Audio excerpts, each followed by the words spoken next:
Je ne suis pas allé à l'école parce que c'était une décision, plus exactement une attitude de mes parents.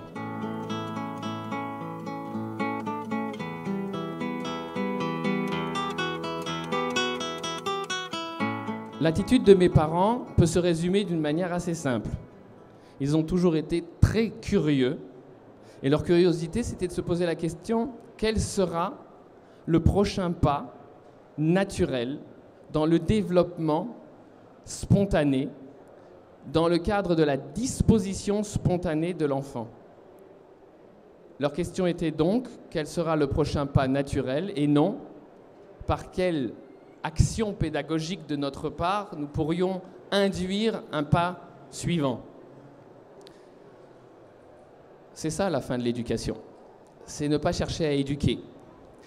Ne pas chercher à éduquer, c'est aussi être dans une grande confiance. Et je remarque souvent, peut-être que certains d'entre vous le savent, je suis amené à rencontrer beaucoup de parents qui scolarisent et aussi beaucoup de parents qui ne scolarisent pas leurs enfants.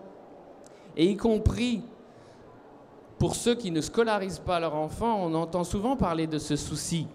Ah, mais comment les entraîner, les pousser, les motiver, les inciter à apprendre ?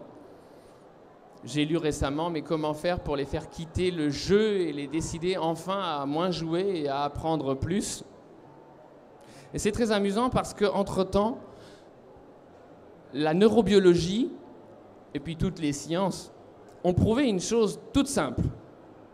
C'est que nous venons au monde avec la plus géniale, la plus simple, la plus idéale, la plus adaptée des dispositions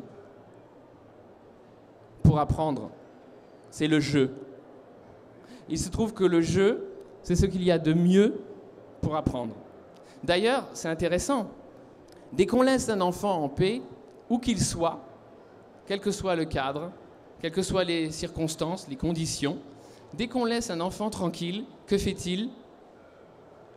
Il joue. Et si on ne l'interrompait jamais, il jouerait toujours.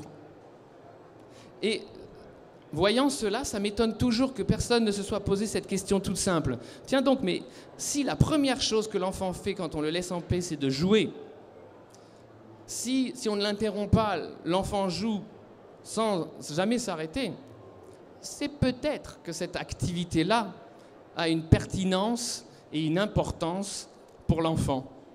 C'est étonnant que personne ne se soit posé cette question.